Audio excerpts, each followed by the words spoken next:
has a keg as a mascot. It's a keg. Please don't. It's a keg. Pack it up, pack it in, let me begin. I came to win, battle me, that's a sin. I won't ever slack up, punk, you better back up. Try and play the role and you're the whole crew will act up. Get up, stand up, come on, throw your hands up if you got the feeling. Jump up touch the ceiling, monks like some bum clubs. Someone's fucking jump, yo, I'll bust them in the eye. And then I'll take the punks up, feeling fucking amps in a trunk. And I got more bombs in the cops at a junkie. Donut shop, sure enough, I got blocked from the kids on the hill. That's my mom and my pops. I came to get down, I came to get down. So get out your seat and jump around, jump around, jump around, jump around, jump up and get down. Jump, jump, jump, everybody jump, jump, jump, jump. Jump. Jump. Welcome. Don't double. Go. What's up, boys? New week. Welcome. Lots been going on here. New week. Today we are going to have on Hayden Hartung, the man for the top fives. But something special we're going to do here is we are going to have him on for a little wrestling Q&A as our special guest. We need to get back on those special guests, and we might as well just take it in easily with Hayden. Very sociable man, and always been good to us here at the Cut Studio. So what we're going to do is we'll probably just talk through basketball, get that done, and then Hayden will be our wrestling segment, and then we're going to do some top 5 Super Bowl snacks, Super Bowl food. It's coming that time now. You know, we can even do maybe some predictions this little episode. You know, just some tasty little thoughts of what we're thinking for the Super Bowl this Sunday. Solid. So let's get into it. Let's start right with basketball, boys basketball. So last time we had the episode, it was right before Bueller. Mm-hmm. Since then, we've been kind of on a tear. We kind of got our mojo back. We've been shooting good. Offense has been much better from what it was with our first loss. And so, yeah, our record so far has been doing pretty good.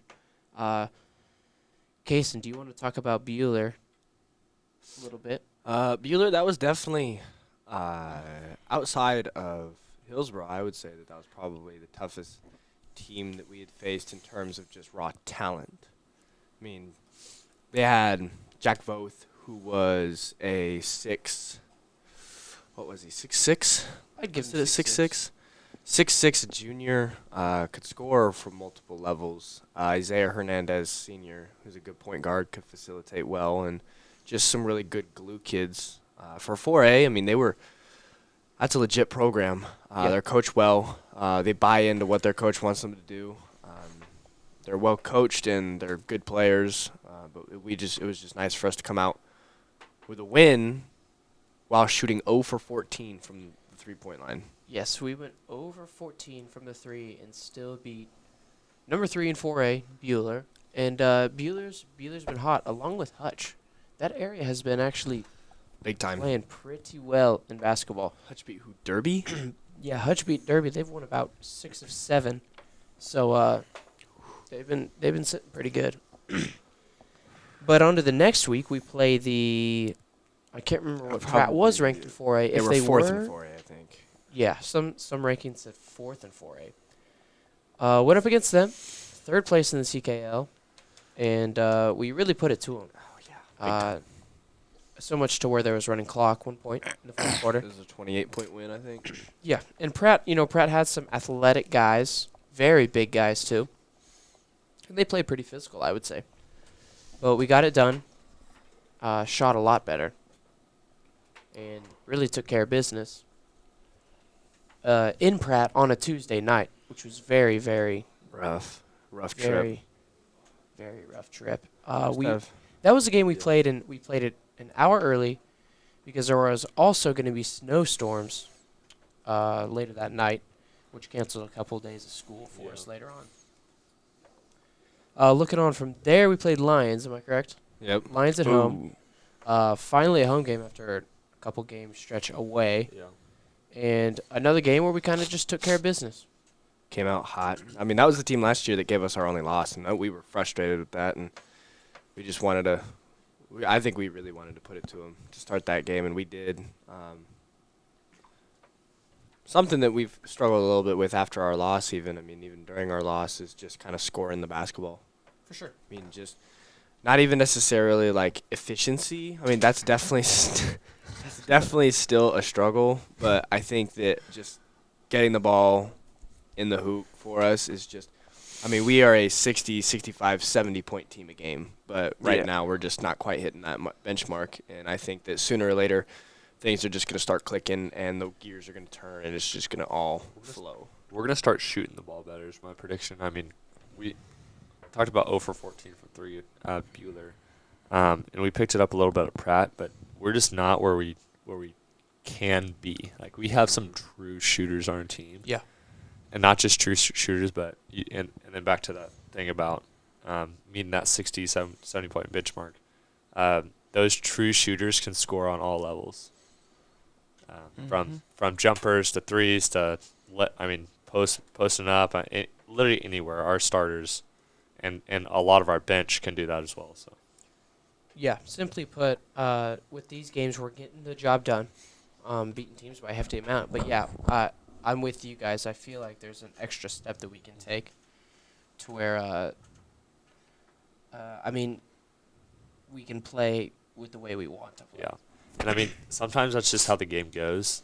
With basketball, it just happens. You're just missing shots for a stretch of time, and I think that we've had that stretch, and it's now that time. Our coach Kellen Watkins says it's that time to start picking up that slack and just starting to roll. Get the in ball this rolling substance. and just build. Yeah. Build. And that's very important. From there, Hoisington last night, yeah, there was another between games. rough road trip. 2 Yeah. hours. Another pretty long trip on a Tuesday night. We did get a fairly good crowd, I would say. Yeah, for a trip that far, I thought that it was actually pretty good. Yeah, we do appreciate that support. Pretty much anywhere we go, especially Bueller. Wow, Yeah. how about that support, that game? That was awesome. Packed stadium there. But, yeah, back to Hoisington. Another game where we got the job done.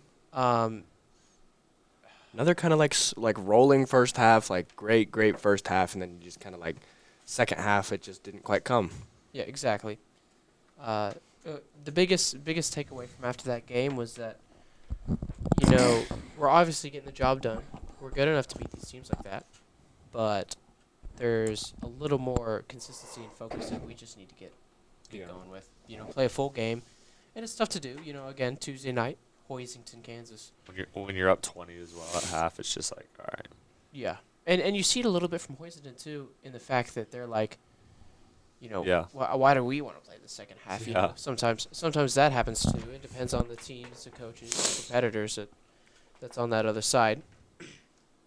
But yeah, well, I'd say we've been rolling. We've finally picked it up. And we need to coming into this Friday game. Exactly. Yeah. Rematch. Be there. So looking on Friday. Yeah, hopefully that's a packed house. It will be. Should Yeah. be a good game. So I will be there. Yeah. you will. Yeah. Better be. Had a kid. Yeah, Friday night, we are playing Hillsboro, a rematch from our only loss, and that was in the championship game of the Trojan Classic. Right.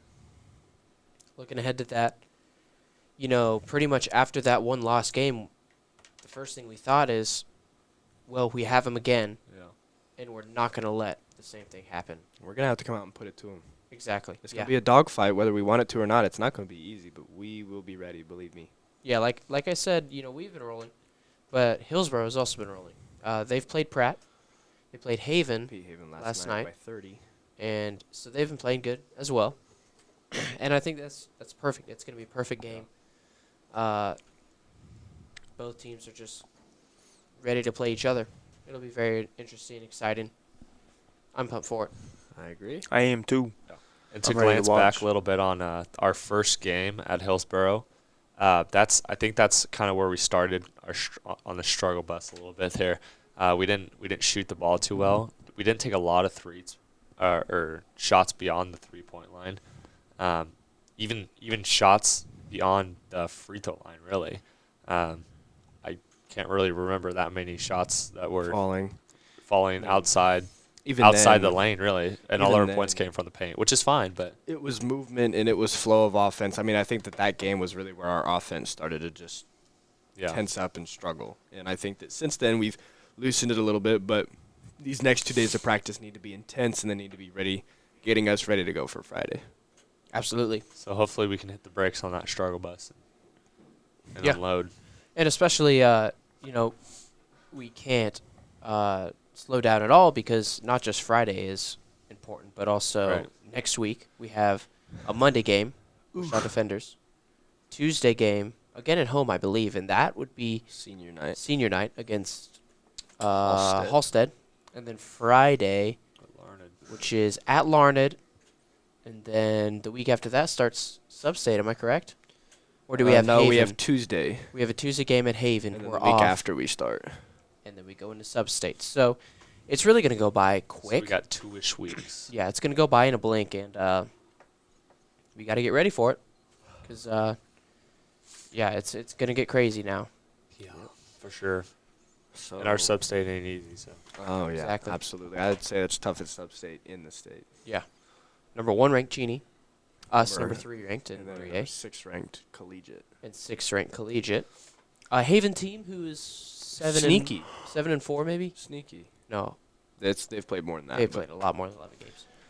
But yeah, a sneaky good team with Haven, and a Wichita Trinity team who has actually who beat beat collegiate. Collegiate. So yeah, you know, any game could go anywhere really, and I'm very excited for that.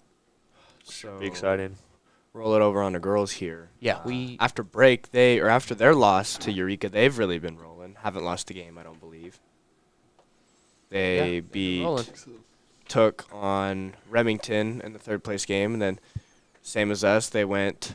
Well, after that Hillsborough, they did go to Oh yeah, they did roll on to Central Plains, and they did lose. That was a rough game. Rough, like those long bus trips. I tell you, they do something to you. yeah. And Yeah. if you're not coming off that bus ready to go, then it is not good. But On to Bueller, girls beat the snot out of Bueller. like it was a They absolute. 0 goose Yeah. egg in the first quarter or first half, actually.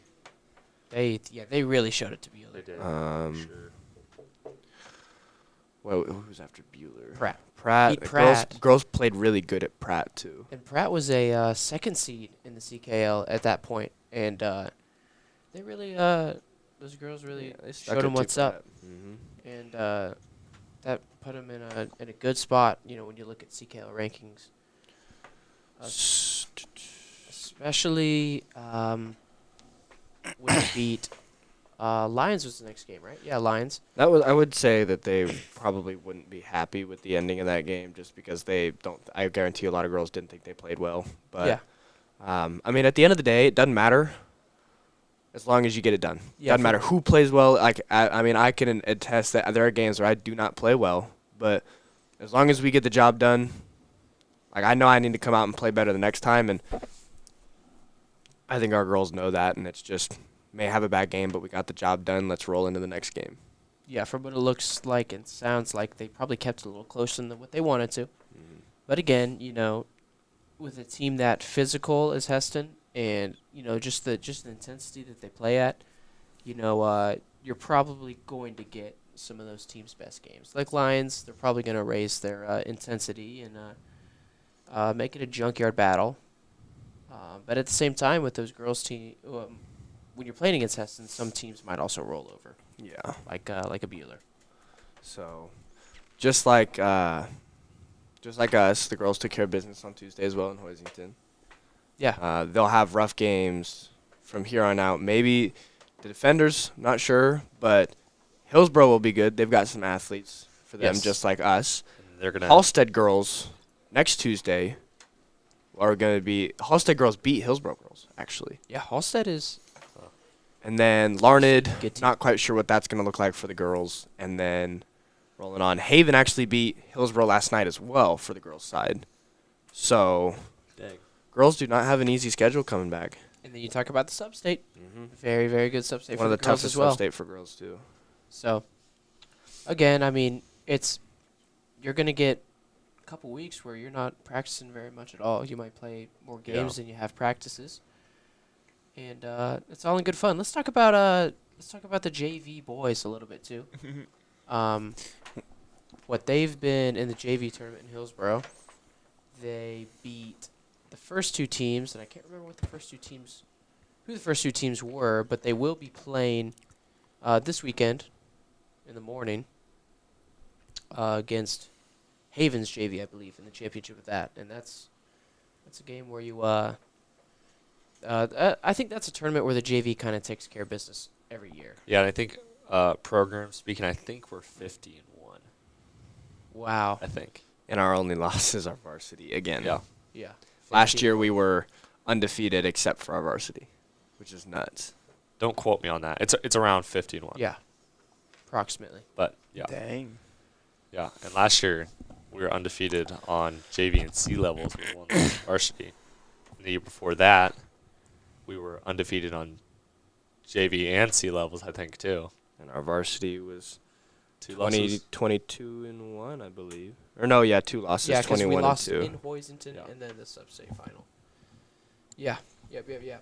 So I think it's safe to say we're probably ranked about number 10 in the country for JV and C teams. Yeah. Yeah, for sure. That's pretty good. I would love to see that nationally. National JV rankings. National JV rankings. That would be fun. So we just fly our JV team out to like To Florida, Florida and like stuff. Montverde or something. Yeah. Like IMG. And Yeah, IMG. Yeah, that'd be cool. Well, that was a lot of basketball talk. You guys want to give some score predictions on what we're thinking for the Super Bowl this weekend? I'm just going to go ahead real quick. 21-20 Bengals. 1 point squeak. You have to follow your heart with the Bengals, right? I mean, for Harambe, obviously. yeah. Joe Burr.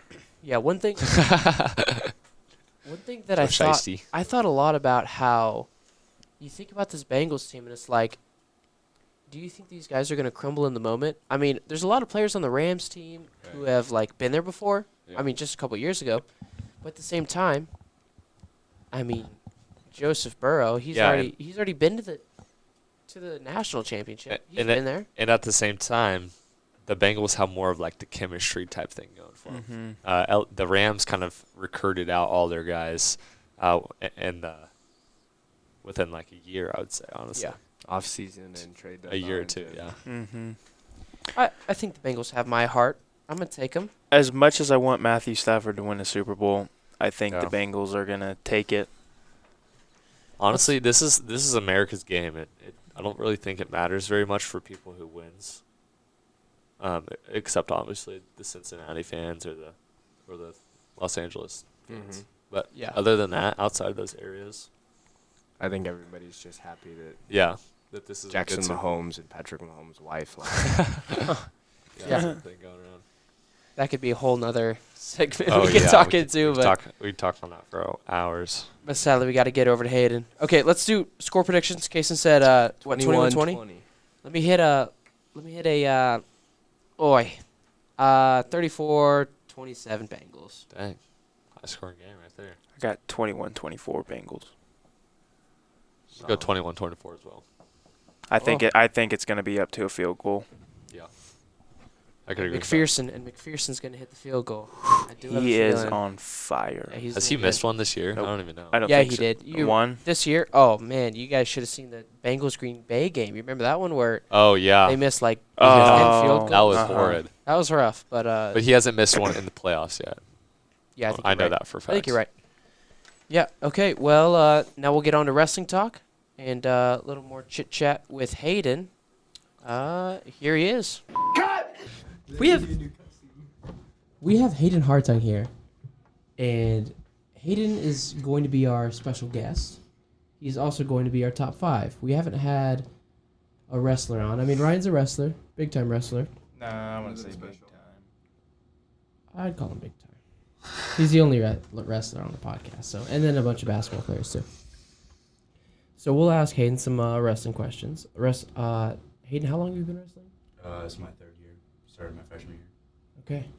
Okay, very nice. And then we'll also do a top 5. Since the Super Bowl's coming up, we're going to do top 5 Super Bowl foods. It'll be very nice.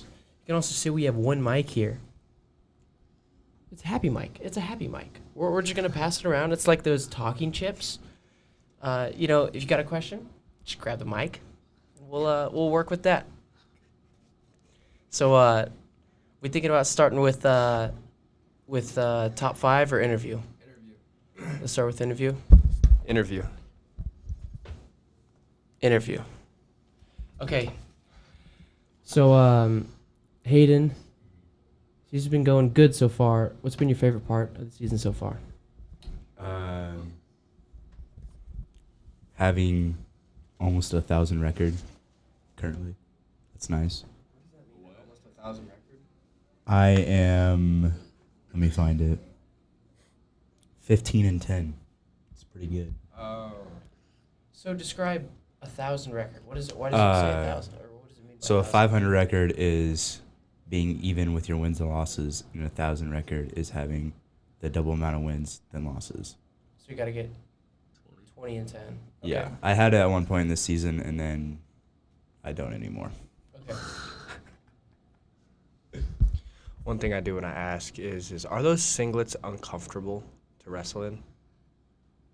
So a lot of people think it'd be weird and like really uncomfortable to wrestle in singlets, but I honestly prefer it because when you wrestle with loose clothing, me and Ryan can attend to this. We were at practice yesterday, and he just had a normal T-shirt on, and my hand like got caught in his collar, and it just like kind of ripped his collar. So that's always a downside. And like if you're grabbing, you always like, it's annoying if you're wrestling and someone just grabs your loose shirt and just tugs you in by it. And with singlets, you don't get that. Did you like that shirt or no? Yeah, I did like that shirt. It was unfortunate.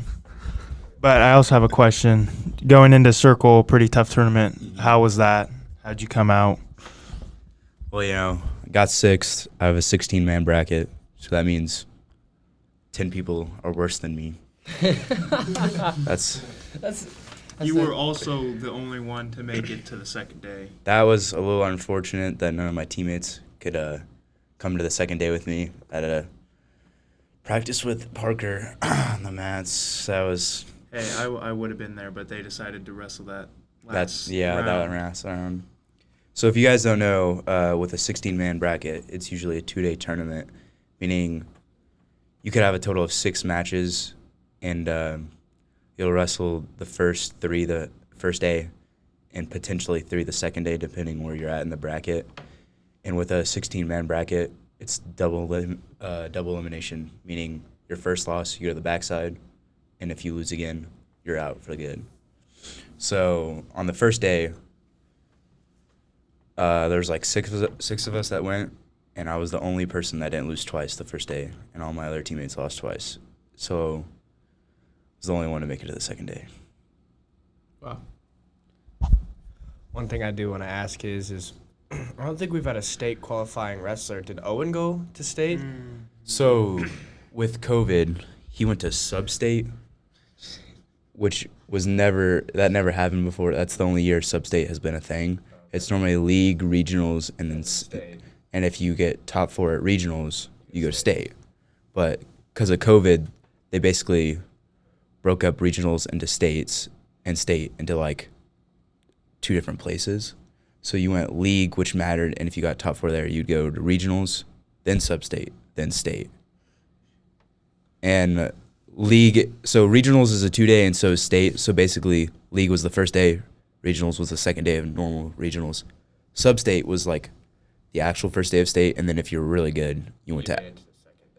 So Owen went to sub-state, but if it was any other year, it would have been normal state. Okay. So other than Owen, I think the last person to go was Jason Hett. Jason and Michael. So Jason Hett and Michael Friesen. Mm-hmm. So what do you think you guys are going to have to do this year in terms of being prepared, like what to do to prepare to have one of your top varsity players go to state?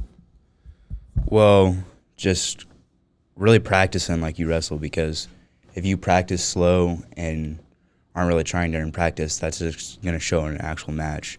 Like Jason Hecht and Michael Friesen were good examples because Jason, he went to state all 4 years of high school, which some of that helped since he was wrestling since 5. But then you get the odd case with Michael. Michael had a knee injury and had surgery on it, and he was out for the first 2 months of wrestling. Wow. And so wrestling only lasts for like 3 months. So he came back, practiced for 2 weeks, and his only competition he went to was regionals, and then he qualified for state. How about that? Wait, hold on. I got something for Casey's question too. Okay. We also do have some injuries that are pushing some of our varsity guys back. So, and I don't know if they'll be better for regionals or not, but that's no good. So I know it's kind of hard to put like a person on the spot, but who do we thinking like has the best shot? I guess I know everyone has a shot, but who are we thinking that? Or like multiple people. Like you don't have to say just like who do you think has. Who do you think? Yeah, who do you think has the most potential to go as far as they can? Okay, 2 weeks ago, I would have said probably me, Aiden, Tyron, and Ryan, right? But this last previous duel before Circle, Tyron and Aiden were both injured. And at this point, I think Tyron's out for the season. And Aiden might be back before regionals. So as of right now, me or Ryan are like, I would say, are the best bets. And what are those weight classes that those guys wrestle in?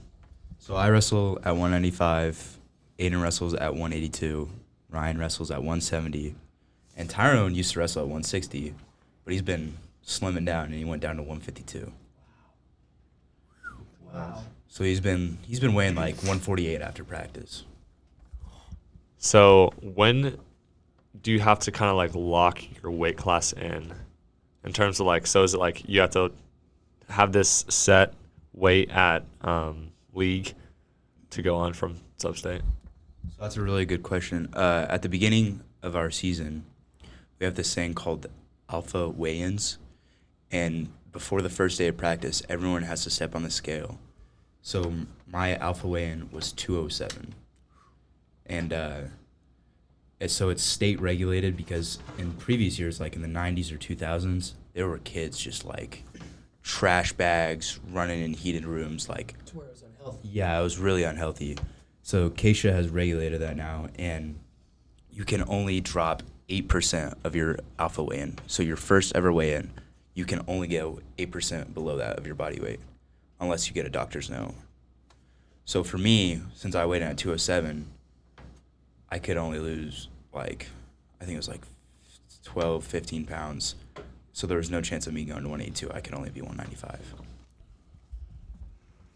I mean, I get the rule and stuff, but like you can also rig the crap out of that. Like, if you know Keisha does it, you could also cut. Oh yeah, there's a bunch of people that just cut a bunch of weight right before. Yeah, you could cut for your alpha weigh-in. But I mean, it is what it is. I see. I think they're doing that just to have that to say, we tried this. Well, Yeah, it's like to meet a quota or. There's also something to prevent that, right? So, as all of you know, I'm pretty sure water weighs a lot, right? So, a key way to lose weight is just to like sweat it all out and not to like drink a lot of liquids. So whenever you have your alpha weigh-in, you also have to do a hydration test. So shout out to Stoppel. Every wrestler has to pee in a cup and he has to look at them to see if we're hydrated. So is it you just look at color? Yeah. Pretty much. Wow. And Stoppel's the guy that's just he has a He's a chart guy. with him. He's like, I don't know, that seems a little too yellow to me. I see. And if it's too yellow, you'll have to come back hydrated at some point later and then do your actual official weigh-in. That's crazy. Yeah. That's very crazy. That prevents some of the unhealthy cutting. loss. Yeah. And then you also have to certify. Yeah, so we have this. So they also want to be healthy, right? You don't want to encourage losing as much weight as you possibly can and staying. Like, I'm sure, as all of you know, growing teenage boys, it's hard to stay at a certain weight for 3 months and not gain any weight. Let alone a week. Yeah. So what they do is, before Christmas break, I had to be under 195. But then if you certify at that weight class, that means at a competition, if you weigh in at your weight class, you just certify because it's just like a record documentation saying you're at that weight. And after Christmas break, everyone is allowed 2 pounds, which is really nice. Anywhere you go afterwards, so I can be 197. You also, But then you just have to cut that right back after the. You can go one meet with 2 pounds over, and then the next meet you have to cut it's that 2 every pounds. meet 2 after pounds. Christmas break. Oh wow! Yeah, it's really nice. That's awesome. It also depends if there's like tournaments before a meet. Because if there's like a meet and then a tournament, you get another pound at the tournament if a team had to wrestle both days. So we wrestled at Ellenwood before Circle. So they're like, well, obviously, who doesn't eat a lot at a tournament? All you're doing is sitting in the stands all day. So if you wrestle consecutively in like 2 days in a row, you get an additional pound the second day. And then if it's the third day, you get 2 pounds. Fourth day, so on and so on. You also talked about certifying weight. So let's say I went to state, right? But let's say I lost some weight and I was able to wrestle at 182 because that's how much I weighed. You have to wrestle half or more of your matches at a certain weight class, and that's the weight class you have to wrestle at state. So I couldn't go up or down before, because I've already wrestled so many matches at 195. Yeah. Any other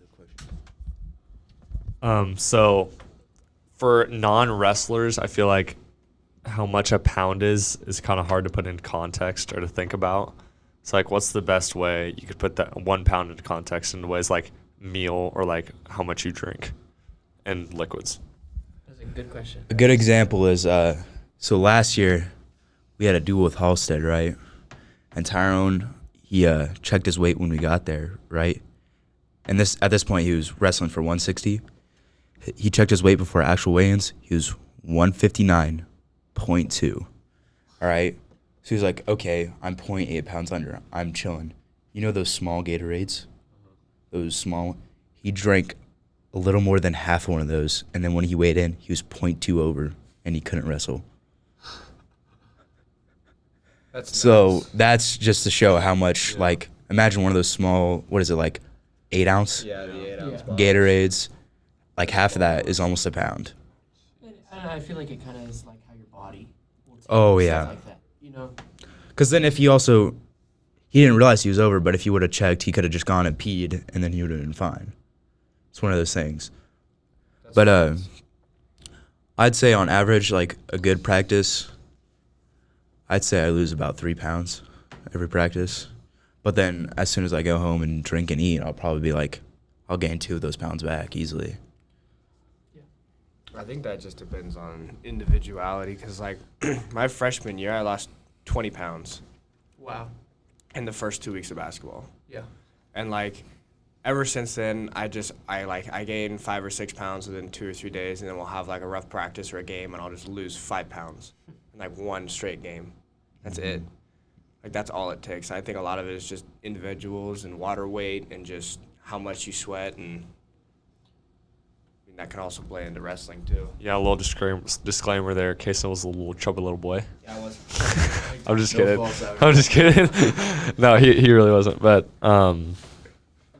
and another disclaimer there about what you said, Hayden, about how he weighed 0.2 over or whatever. Yeah. And to my understanding, you have one weigh-in, and if you fail that weigh-in, there's nothing after that. You're just done. Is that correct? So when you weigh in, you have to weigh in with your singlet on. And if some people are close, like Caden's done it a few times, he's weighed in just his singlet. No underwear, no socks, just free balling it because those clothes matter. Because he was like only 0.2 under when he weighed in. And I bet you if he had his underwear and socks on, he would have been over. And so the way it works is when you weigh in, there's like normally 2 scales, right? As soon as you step on that scale, you cannot leave the room until you have either failed the weigh-in or you're good. So you can either you get like 3 attempts basically, almost like track or something. You step on the scale. If you over, you have the option to try the other scale, and then if you're over again, you can step on one more time. And if you're still over, you're just done. So how often do people like on the team fail weigh-ins? Is it common? So I'd say before Christmas break, it was like everyone's coming out of football, eating a crap ton of food, trying to put on as much weight as possible. And it's like a real struggle. But then after like a month or so of wrestling, you just get used to not eating so much and trying to be on weight. And like the majority of our wrestlers right now, besides maybe Lane, is like struggling to stay in their weight class. Yeah. Like Tyrone went down a weight class. Yeah. Like I said, my official weigh-in, like my first weigh-in was 207. I weighed out of practice the other day at 189. Like, Jeez. and I have been nonstop eating. Like I am losing weight that I cannot keep on myself, and it's like kind of hard to stay in like competition weight, because if everyone else can be like 197, you know, they went at 196.5 or something, and I'm weighing in at like at Circle I weighed in at 190.2. And some of those people could add a whole 7 pounds on me. It makes a difference. It honestly does. And with that, talk about a month with just like not eating at all at the beginning before football. Your stomach shrinks so much that you're full after how much ever you meet that. And then to expand it, it's probably harder to shrink it for that too. So if you want to lose weight out there, just don't eat, I guess. It's pretty much the method we use. Any Not the healthiest, but any other questions? Should I talk about Circle or? I think we covered Circle. Let's get Regional. into top 5. Top Let's close this podcast out. Ready? Super All right. Bowl foods. Number Coming up 5. Sunday. Number 5 are any type of those like vegetable or meat cheese cracker platters. That's what I'm talking about. But it's only. That's a big word. I don't. You don't know what a charcuterie board is? But the vegetable ones are only good if they have like ranch or that like ranch dip in the them. what you mean now. It's not good if it's just vegetables. Let's be honest. No one's buying that. I don't know why they're selling them. Number 4, gotta be wings. Any type of wings. Good pick. Good pick. Are you guys boneless or Both. bone? Both. Yeah, for real. It's like depends on the type of day, you I know. don't know. I kind of like the flats you push down. Yeah, push down, suck it off. That's big time. Like, have you ever done that where you push it off with a little umbrella and you scoop up the ranch in your little umbrella and then eat it? That's good. I like that analogy. Shout out to Booze Nuts. Number 3 has got to be Little Smokies, but like That's like a one-time occasion. Like No. Once every now and then. Yeah, once every Super Bowl. yeah, once every Super Bowl. That's a annual thing. That's a sneaky good pick. That's a sneaky good 3 But- right there. Cooked in barbecue sauce. You guys do that? Oh yeah. Oh yeah. Yeah. yeah. That one's tough. That's tough. It's up to the individual, I guess. Up to the individual. There are some recipes of Little Smokies that require jelly, like grape jelly, and it's good. It's good. That with barbecue sauce. like putting jelly in yeah, the that's sauce. my dad does that, and it's you don't even taste it. It's Oh, weird, yeah. but it's good. And Yeah, it's like makes it sweet. yeah, makes it And like if you richer. put like meatballs in there too, like meatballs and Little Smokies all together. culture yourself. That's what I'm trying to say. Grow up. Expand your palate. Number 2. Might be a little biased on this, but pizza. Might be a little biased on this. Tell him you work at Pizza Hut. If anyone doesn't know this, I work at Pizza Hut. Hey, Super Bowl Sunday. Go buy your pizza at Pizza Hut. This guy's working. Go buy your pizza. Please don't. Do Please it. boycott it. I do not want to make pizzas. And number 1, undoubted, no question. That's the same thing. Tostito scoops. Tostito scoops with dip. With dip. Cheese dip. Yeah. Or I got a sleeper pick. what's that like? It's not like guac. It's like almost like guac and cheese mixed. You want the mic, man? I want the mic, brother. You I just started spitting bars. Everyone starts vibing. All right. Anyways, have you guys had like buffalo homemade buffalo dip? Oh, like buffalo chicken dip. Yeah, buffalo chicken dip. It's oddly so good. I got one next. Talking chip to Max, who has actually learned a recipe of buff chicken dip. It's amazing. It's very nice. It's very nice. It's a lot easier than you think. Yeah, it is. I got a sleeper pick on the Super Bowl snacks. Any type of duck, geese, pheasant, jalapeno poppers. Oh, jalapeno. Amazing. I dig that. Amazing. And like the 3-layer bean dip. That one is good. That one's pretty. Okay, now the real question is we have our top 5 foods. What goes with that to drink? Do you go Pepsi? Do you go water? Do you go Gatorade? What do you go? Wild cherry Pepsi. The only move there. I like to do the do. I do the do. Do. Honestly, with some of those meals, like a cold cup of water where you just chug after you've been eating for Like that a nice hits steamy pizza and then Yeah. just icy like cold water. that hits so different. You just Okay. like a little But like a little chug one chug thing- thing in Fortnite. Chug. I feel like tea, like water goes with like everything, but like tea is also something that goes with like a wide variety of different kinds of foods. Yeah, like sweet tea. Or unsweet. Sweet tea. You're a psychopath if you drink unsweetened tea. I can drink both. You're psycho. Tea is just water. It is. It is. Like it's just It's just leaf water. somebody take the mic away from me. Hey, what's it? Honorable mention. Pop-Tarts. Sin Sticks from Pizza Hut. Pizza Hut is sponsoring this podcast right now, so No, they're not. But order Pizza Hut on Super Bowl Sunday. get them Sin Sticks while they're fresh. I'd like to shout out Papa John's Papadilla. I would not. Papadilla Day is coming soon. We just been thinking about papadillas. I brought it up to the boys, told them what a papadilla is. I said it's kind of a crazy concept. We're gonna put it up on Papadilla. Yeah, Sorry, we'll get a picture. We'll get a picture up there. We did make a half-court shot to get Papadillas Yeah, for Ryan. lunch. Ryan did hit a half-court shot for papadillas. Insert the video here. One shot for papadillas. Video done. Good shot, Ryan. Good shot, Ryan. Ryan. So, Kason actually brought attention to something funny we did in class as well. There's this guy that does food reviews. Really good. He did a papadilla review. It was about, what do you say, probably 14 minutes long. Not sure how it made it that long, but Solid. what do you remember his name, Max? Shout him out. I do not actually. Okay, we do not remember his name, but we'll try to find that for you guys. Sponsored by Pizza Hut. No. Still not sponsored by Pizza Hut, so I think If you want to sponsor us. is it safe to say we can wrap this top 5 up? Another top 5 with the cut. Thanks for watching. See ya.